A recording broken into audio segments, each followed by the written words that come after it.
welcome to the eighth and last for now in this season of Sunday sessions, these overheard conversations. Over the past 4 months, we've talked about beauty and we've talked about climate and land change. We've talked about food growing and community in the literal ruins left by the Christchurch earthquake. We've talked about pathways and journeys with the sacred. It's been a great journey to share, and it feels like welcoming Bhav Patel here tonight. We might just pick up on a few of these different themes in the course of our conversation. What do you reckon, Bhav? Yeah, no, sounds perfect. Yeah. Good to have you here. And I always start by asking our guests to say a word or two about where you call home. Tell us about that. Where is home? What does home mean to you? Yeah, yeah. It's a good question. I knew that one was coming just a few minutes before you asked it. I'm in London at the moment, staying with my sister. I just ran back from some fish and chips, which I had to do before I head back to Moldova, little country in Eastern Europe next to Ukraine, which is where I've been living for over a decade. Um, and I find that word home an interesting word in the sense that I don't think I call Moldova my home, although I have been there over a decade and I've been visiting for over 20 years. Um, and then at the same time, I'm not sure. I'm born in the UK, grew up in Manchester. Feel myself a Mancunian, maybe even more than a Brit, whatever that means. Um, but I guess for me, home, I've traveled a lot and lived in a lot of places. And if I was gonna maybe label home, I might. This might sound a bit idealistic, but it, I think where I feel I'm in the right place and sort of being able to make a contribution, or I don't know, trying to be a bit more in touch with what I'm meant to be doing or my sense of purpose. I feel like maybe that's what I'd call home rather than any sort of geographical place. And that home has shifted over the years. And sometimes I have to say I do feel a bit homeless and lost. And then there's other times when I really feel like, oh yeah, this is where I need to be to do whatever I need to do. And yeah, I don't know. Maybe that's home for me a bit more than any sort of more geographical place, I think. Thanks, Bhav. Yeah, I mean, having been sort of conjuring with this word home for a few years now and having it so central in the work that I've been doing, I realize listening to different people's answers that maybe the thing that they tend to have in common is that home is a state of being.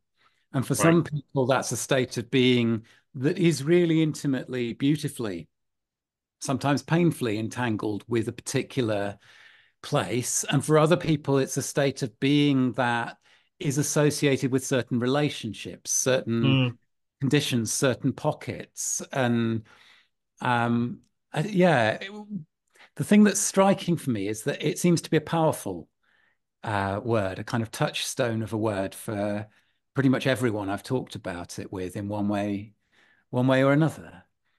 And maybe we'll kind of get into a bit more some of the journeyings that you've been on in the course of this conversation. I thought where we could start from is just this thread that brought us mm, into conversation, because I've been talking for a few years in different settings about this kind of this hunch maybe that there is something within what I've witnessed as an outsider, but with a number of friends whose lives have been deeply shaped, and many of whom would say their lives have been saved by experiences of Alcoholics Anonymous and mm, other 12-step fellowships, that somehow there is something within the hard-won knowledge that is carried within that world that has lessons for the rest of us.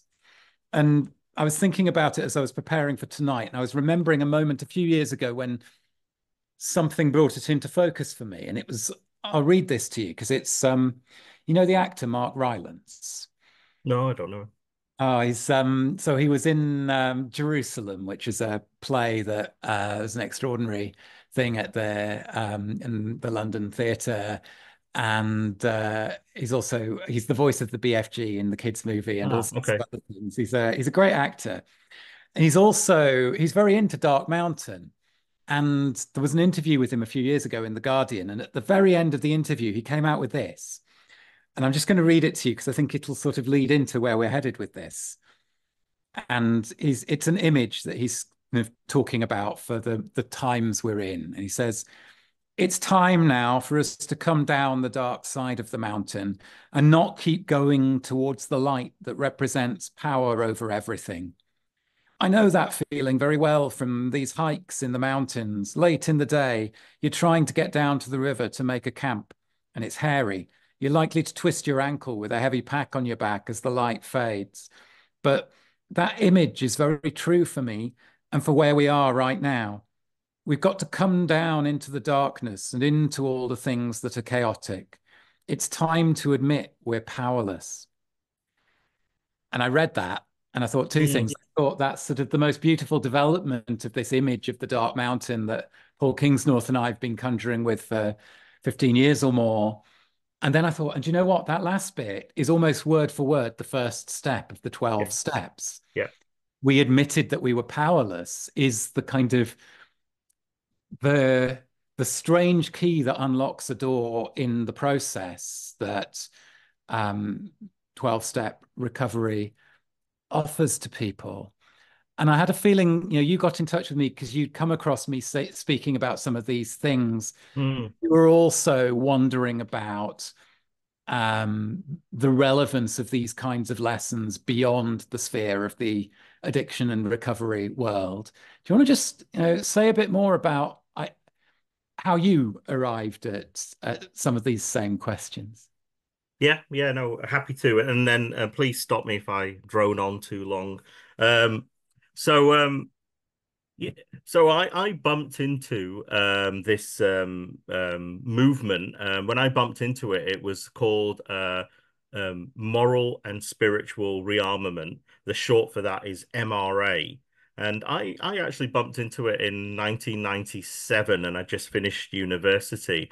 And I sort of came across it and ended up going to Switzerland, where they still have an international conference center. And there I sort of and I was at a pretty low point as well, which is maybe a side story that might be worth digging into. But I was at a pretty low point, and I sort of came across this conference center, this group of people. And as someone who just about managed to get a degree by being just about sober enough for Leicester University, here was a group of people sort of saying, you matter, you can make a difference, you're not just another person, but you're you, and maybe there's something that you're meant to do, maybe there's something like a calling. So there was a lot of ideas that I'd never come across. But the way they approached those things, there was this sort of invitation that I sort of had this mentor, or those words were not really used, but there was definitely an older person who saw it as their role to sort of, I guess, support me or take me on a journey. And one of the things they did was they first very vulnerably shared their story and the light and the dark and the steps they've made to what they would say is put things right in their own life, and do that not in a mechanical sense, but do it in a sense of really sort of what they would say seeking guidance for, where is it that I might be able to make a move or put something right. And so after sharing all of that, he sort of invited me whether I'd be interested in almost looking at my life from what moral rearmament called the four absolutes, and so that was love, purity, unselfishness, and honesty, the four absolutes. And would I be ready to do almost a radical inventory of my life against these four things and see where I feel I might have gone wrong in some way? Which sounded like the craziest and scariest thing in the world, but I'm also that sort of person who, I might just do a bungee jump once. So it was that sort of invitation. So, It's a so moral and spiritual bungee jump. exactly. It's that moral and spiritual bungee jumping. So I gave it a crack, and the guy basically said, right, take a little book with you, and you can spend about a week on this. We'll meet next week, and just spend time. But this isn't to beat yourself up or to judge yourself or anything, but just see what comes up when you reflect on these four absolutes, as they were called, and just see what comes up. Anyway, I meet him a week later, and all sorts of stuff has come up and stuff I'd forgotten about, connected with my brother and all these sorts of things. And then he asked me, do you want to share it? And I remember, like, I had this sort of book with me, and I remember, I basically, I don't know if you can hear me, but I basically, spoke to him for about 15 minutes like this because, I was revealing, I don't know, the stuff that you don't tell anyone about, or the stuff that, the shit mistakes and stuff that you've done. Um, and after I'd shared it all, thinking, right, this guy's going to think I'm the worst person in the world, he said, okay, well, thanks for sharing that. And now we're going to sit in silence. And it really doesn't matter whether you believe in God or something else. This doesn't matter. We're just going to sit in silence and see if something comes up, something that might be an action you need to take on what you've shared. And I sort of checked in with him. You mean I need to like go through the list now? And he's like, no. And he described it. It's a bit like a nettle, a stinging nettle. He goes, you'll feel it, like something will be a bit stinging. So I said, oh, okay. So we sat in about half an hour in complete silence, and two thoughts did come up, and now looking back, it seems predictable, but one of them was to do with my brother, and a younger brother who I'd made sure got the blame for everything, even though it was my fault half the time, or more than half the time, and also my relationship with my dad, which was not going well at all. And even though I think he was trying his best, I just saw him as, the enemy, basically, and had not spoken to him in years. And anyway, so something sort of came up in me that I needed to do something about these two things, and I can carry on that story about what I did. But there was something in taking that action. One was a beer with my brother. The other one was more a letter to my dad. It felt more appropriate. Um, that really primarily shifted something for me. I don't know, released something, freed something. I don't know. There was a shift, a lightness, and the difference it also then made in the relationship. Actually, as a secondary point, but the primary point is, and and so um and So so then, yeah, well, just to say that, and then when I discovered Alcoholics Anonymous had come out of this movement, and I read the steps for the first time, I realized that the person had sort of taken me through the steps, not like in an exact way, but in a pretty much like, radical inventory, and then you put things right, and et cetera, et cetera. And so I started to dig around, and then as I said to you when we caught up, what I discovered was um, uh, Bill W. and Dr. Bob, the two founders, had actually in Akron found recovery from alcohol through their engagement with moral rearmament. It was then called the Oxford Group, and this is all documented. And they then decided that they want to use this stuff for alcoholics. And then, so they went to see Frank Bookman, who was sort of the founder of the Moral Rearmament. And he said to them, look, that's great.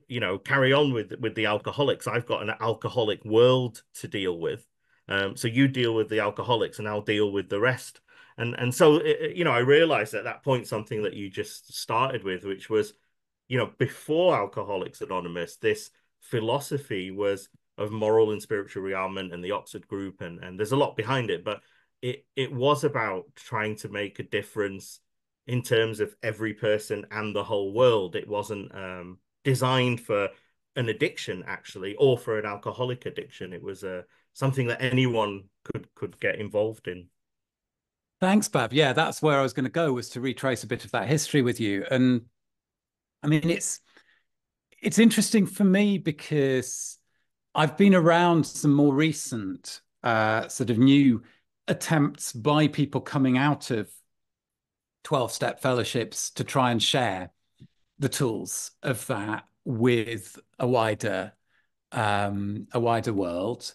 And I'm thinking particularly of the Black Elephant project that Felix Marquardt and some friends of his started that I've, been quite closely involved with. And one of the reflections that I've had in conversations with Felix is there is a challenge when taking those tools out of the immediate context of addiction. And the analogy that I have for it actually comes from Caroline Ross, who was the first guest in this series, because Caroline's been a Tai Chi teacher for over 20 years.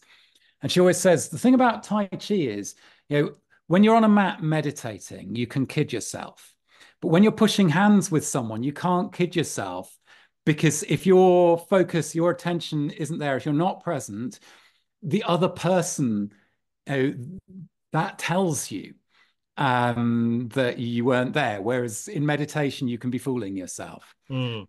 And I remember saying this to Felix that I think within AA or within another addiction fellowship, you have the equivalent of the other person you're pushing hands with is your disease. You have a question by which it's possible to check whether whether you've fallen off the wagon or whether you're still whether you're still on a path of recovery, which is, are you drinking or not? And once we take it outside of that shared context, then the risk is that the same tools of sharing along the lines of an AA meeting, or even, having a buddy in a similar way to, it sounds like, that early experience that you had, there's less of a reality check built in. And so, meetings that are modeled along the idea of AA meetings can become almost a thing that people can get addicted to if they're into publicly telling the story of the worst day of their life, which is a pattern that you see that can be, so I'm really curious, given this, to me, as someone who's been in these conversations about is there the potential for taking some of the tools of 12 step wider, it's quite a hopeful thing to be reminded that actually there's a story that began earlier and was wider before the AA and 12 step movements grew off in one direction from it. I'm just curious about, from your experiences, what there is that provides that sort of equivalent, that reality check in the kinds of processes that you've been part of. Yeah, yeah. I think if I've understood you, I think there has to be some sort of deep need, and whether that deep need in my case was quite a personal one. I was going through a really sort of bad patch in terms of my self-belief, self-esteem. I'd sort of lost complete faith in myself, I would say. It was a pretty low point for a bunch of reasons. So it could be that. I think the need could also be a relational need, so maybe a complete breakdown in possibly a relationship of some kind, or maybe even falling out of a particular community. I think that can cause a need. Or I think there is a third need, but maybe it's a little bit more abstract. I don't know, but you really feel a need to make a difference in some way. Like you see what's happening, I don't know, in your society, or maybe you've got friends in Gaza at the moment. I live in Moldova, and I've got lots of friends in Ukraine with what's going on across the border. But I feel like one of the key factors is that there has to be some need that you're looking to address in some way, and maybe that drives the motivation. But I'll balance that with saying my experience was in what I would call an ecology of practitioners. And when I say ecology, it wasn't one group. By the time I got involved in 1997, there were formal and informal groups and organizations across 60, 70, 80, I don't know how many countries across the world, and probably tens of thousands at least, if not more, involved with this thing that is now called Initiatives of Change. It was called Moral and Spiritual ReArmament, but if you look it up now, it's called Initiatives of Change. And so it was that combination of yes, a real need in me, Yes, there was like a sort of mentor type person, but also I was surrounded by a whole bunch of people who were practicing, who weren't like, I've made it, I'm a saint, or, follow me, I'm the guru, but more just were practicing and ready to share very intimately and vulnerably their practice and their daily practice. This was not you know, a one-time thing. You put your life right, or you do the 12 steps once, you've worked the steps, you're recovered.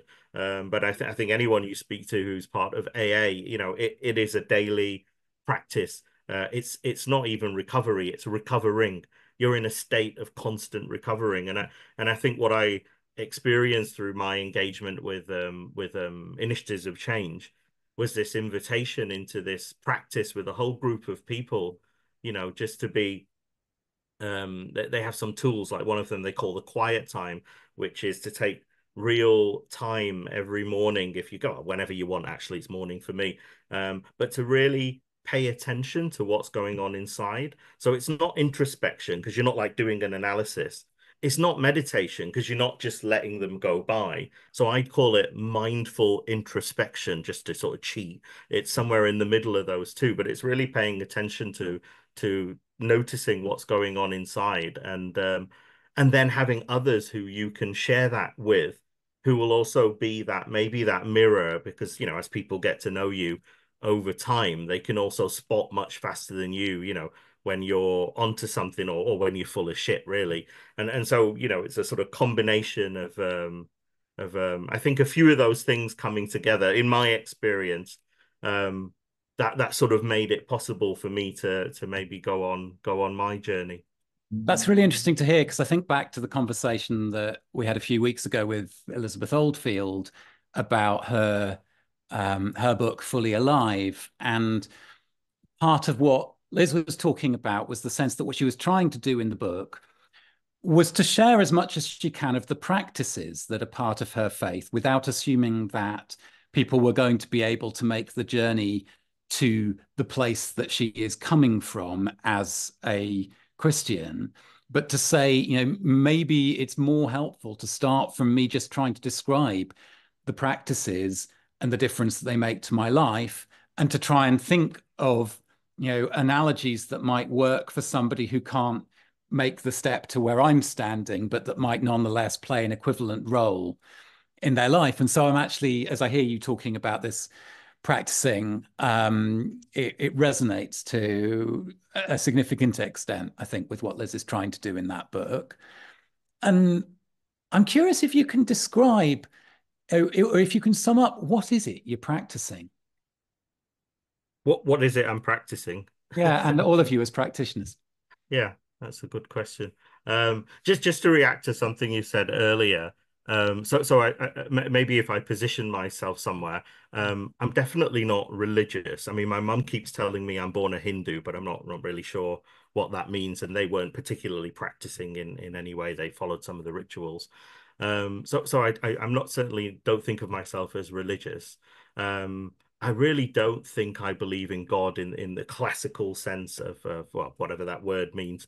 Um, but I think what has fascinated me, having sort of got involved in Bible studies with one particular person, spent at least 20 years practicing meditation and Vipassana and all of that sort of stuff. I think there's something interesting about not like interfaith, but like inter-practitioner. Because if I say interfaith, I don't know, it's like belief systems and all of that sort. So nothing against any of that.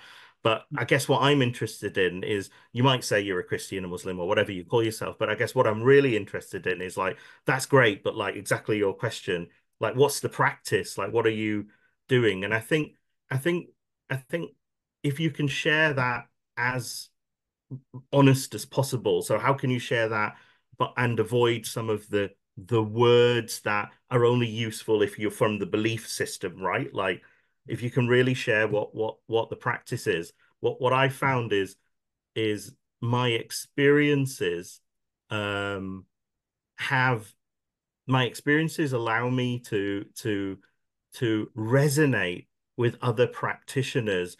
It's hard to really put into words, but at a level where like I know what you're talking about. You might be saying like the loving hands of Christ, or I don't know, you might be talking about, the Dharma or but in the experiences that people are sharing, not the theory of the religion, I notice something, or it's not a noticing. I resonate with something that I feel is true for me and is true for them, if that Mm. makes sense. And so I think you can even, I think you can, well, my experience is I can access the experiences of other practitioners at a more resonant level and get something from it and get a meaning from it without needing to understand, all of it. Yeah. Yeah, I mean, I think part of what we're all sort of struggling to find ways out from under is a particular understanding of belief as a sort of set of very important cosmic opinions Mm, that is really a product of post-Reformation Christianity, I would say, as a sweeping generalization that sort of gets in the way of an understanding from outside of what any faith tradition is actually like for those who are within it.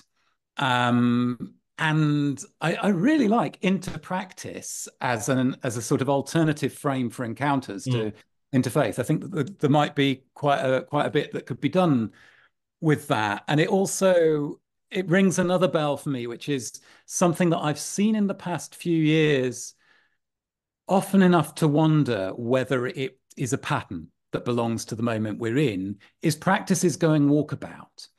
Practices that a generation or two ago one might have assumed were firmly located mm, in and owned by a large institutional religious tradition. yeah. And I think of two examples. I think of Sarah Zoltash, who's an artist who I've worked with, who I first came across when she was, as a woman singing the call to prayer to a almost entirely non-Muslim group on Parliament Square at one of the first Extinction Rebellion actions.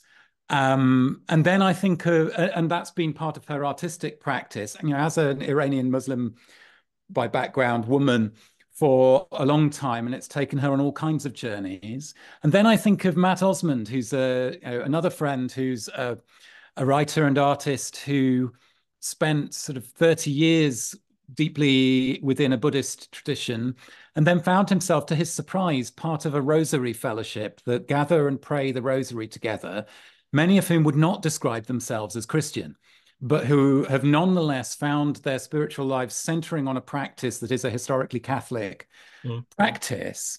And in one of the essays that Matt wrote for Dark Mountain, he used the image of the nurse log in the forest when one of the big mother trees dies and releases a huge amount of life and resources to the surrounding ecology. And he said, I wonder if something like that is happening, if things are being released from within the big pillars of our mm. traditions, and if that's part of the moment in the story that we're in. And I mean, that's it's not really a question. It's just a kind of a line of thought that you set me off on there. But I mean, I'm curious. Maybe tell us a bit more about the history of this, this movement that was Oxford Group, and then Moral Rearmament, and then more recently, Initiatives of Change. Because I mean, it was kind of tangled up in all sorts of extraordinary ways with 20th century history, Yeah. part as a result of this sort of calling to try and uh, deal with a drunken world, let's say. Yeah. I mean, I can, share a few. So, one I find really interesting is one of the sort of, let's call it, founding stories is Frank Bookman, who is considered the founder. And he is himself, I think, a Lutheran minister from America. You can check all the facts. I'm not good with the hard facts about these things. But having done a whole bunch of stuff and was running young boys home for boys who were on the streets. I think maybe in Chicago, I'm not sure. There's a moment when his board basically tell him, you're doing a great job, but you need to reduce the money you're spending on the kids' food. And so he has a massive argument with them, and he's so pissed off with what these six board members, all men, have decided, that he quits. But he really feels like, this was part of his life's work, and he just can't understand why it's gone wrong. And so he's absolutely pissed off with these six people, and he sort of goes off on a journey. He finds himself in the UK, finds himself in Keswick, where there were apparently these, I don't know if they happen anymore, but these sort of religious Christian conferences used to happen in Keswick. And so he's in a church, and there's someone preaching from the front, and he just suddenly has this moment, or this realization, in his words, of seeing Christ on the cross and getting this clear message that you're the seventh wrong man. That, yeah, those six people did something wrong, but your hatred towards them makes you the seventh wrong man. And this sort of, hits him as a sort of fundamental realization. And so first he decides to write a letter of apology, telling these six men, not what they did, but his feeling towards them, and to apologize for his hatred. And then the next day he meets a friend of his, and they go sort of for a walk around the lake, and he just shares this story of this insight, and this letter he wrote, and this feeling of change that he's feeling because of it, this aliveness. And it does something for this person he's walking round the lake with, and he sort of then says, "Look, can I tell you something?" And then he shares something where he sort of feels, there's something not quite right that he wants to do something about. And so Frank Bookman invites him to also, just, try and see what I mean, this is a Christian setting, so try and see what God might want you to do about it. Now, I'll just shift that to French and German Second World War. The war has just finished. To 100 Swiss families who have been involved with the work of Frank Bookman decide. Frank Bookman challenges them and sort of says, what are you now going to do after the Second World War, considering Switzerland was spared? So it's an incredible story. But 100 Swiss families put all their money together. They buy this dilapidated what's called mountain house, but it's really like it's a castle on a mountain. I mean, it's absolutely, if I show you a picture of it, it's incredible. I mean, there's stories that It Disney was based. built as one of the Gilded Age hotels, wasn't it? Absolutely, the That Belle mountain. Epoque, Yeah. 100 people, the Maharaja of blah blah blah stayed there, and that sort of thing. So it's all broken down. So 100 Swiss families buy it, and they themselves fix it up. So it's like this massive community. And Frank Bookman and Moral ReArmament's been around now for a little while. So people come from all over the world, literally just everyday people, to come and volunteer and fix this place up. And then a year after, so I think this must be 45, the first Germans to leave Germany come to this conference center, and along come a delegation from France and all sorts of places, and they come, and a French woman comes called Irene Law, and she's someone who is part of the women's sort of socialist resistance, and I think her husband and her brother have been tortured by the Nazis, and so she comes as well, because this is a conference where we're talking about rebuilding Europe. And she arrives, and she unpacks the bags, and then she finds out that Germans have arrived. And so she packs up her bag, off she goes. And just as she's leaving, the story goes, Frank Bookman bumps into her and says, "Where are you off?" And she says, "Well, I'm going. There's Germans here. I mean, I'm not going to stick around." And so he says to her, "Well, fine, but just one question. How are we gonna rebuild Europe without the Germans?" And so this sort of stops her in her tracks. She understands that there's some truth in this, no matter how angry she is. She goes back to her room. She sits there for about 2 or 3 days, wondering what to do. And then a friend invites her to come and have tea with a German lady. So she sort of builds up all this courage, and she goes and sort of sits down. And first, I think, she just pours out all of it, just shares everything that's going on inside of her, the bitterness, the anger, and all that she feels and thinks. And this German lady listens, and then this German lady says, "Look, actually my husband was part of the failed plot to actually kill Hitler, and he died, on this mission."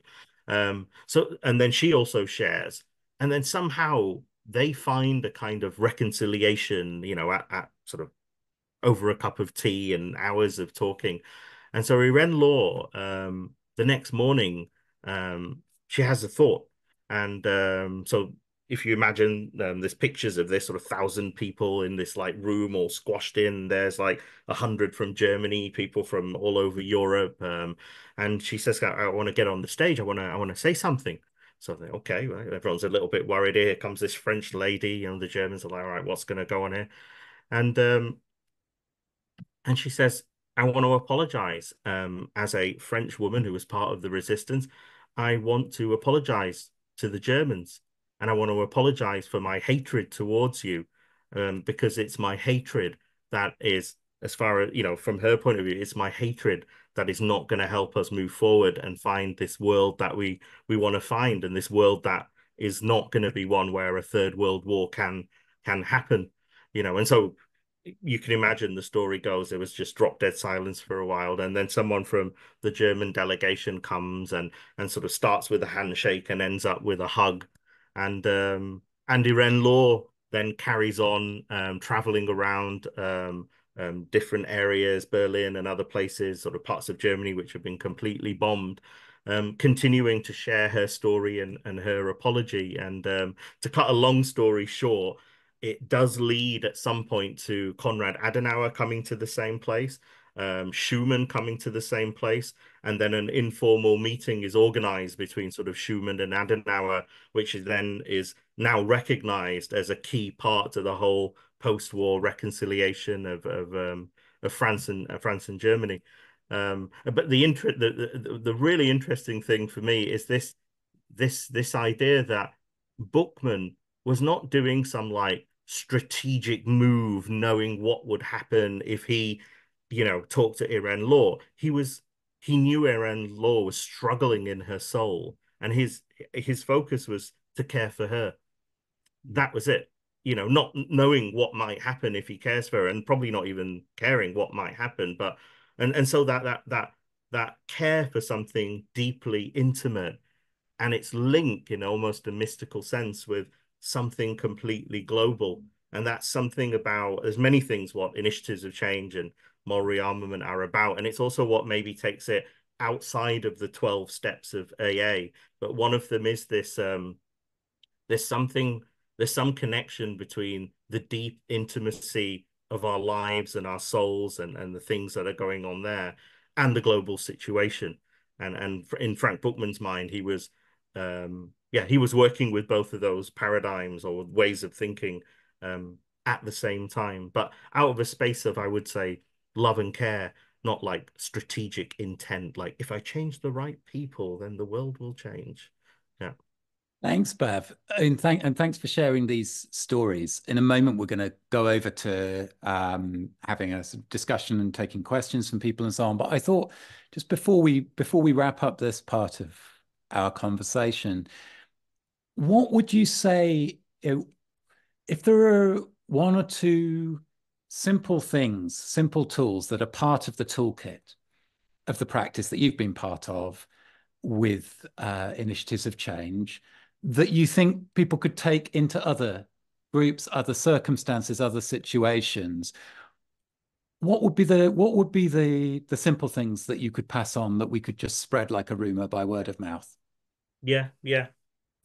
I mean, I'd say, and having run different courses and things myself, there is something about inviting people into shared silence. It has to be held well. Shouldn't be like really weird. I've been in spaces where let's all sit in silence for half an hour. It's just really weird.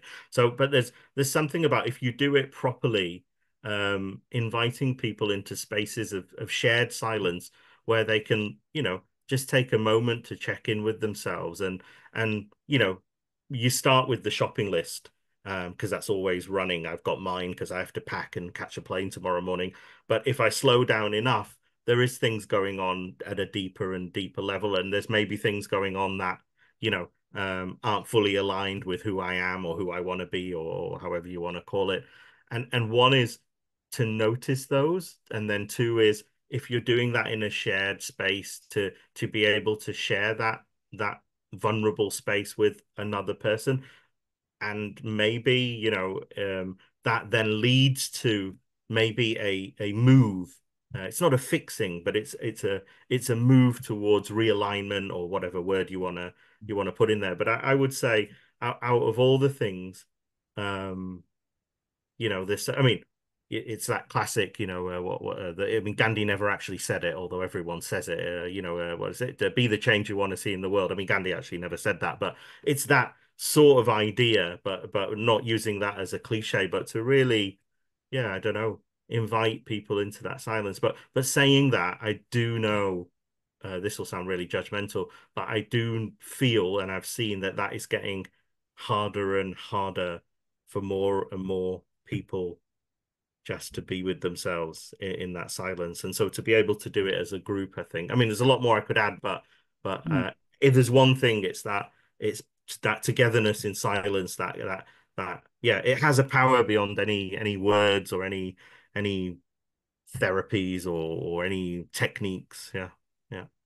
That's really interesting to hear, Bhav, because I recognize that from the gatherings that we have with the Long Table, which is the ongoing Mm, community around our school, how important the simplest forms of gathering that we have are, where the words are situated within silence, and how people often mention that point where there's 2 or 3 minutes before anyone says anything mm, is one of the best things within the experience of being part of the calls. Thanks, mm. Bav. I'm really looking forward to seeing what kind of questions and responses and things people want to pick up on now over the next 20 minutes or so. We'll say goodbye to the people who are watching the recording, that's the free recording now, and we will carry on.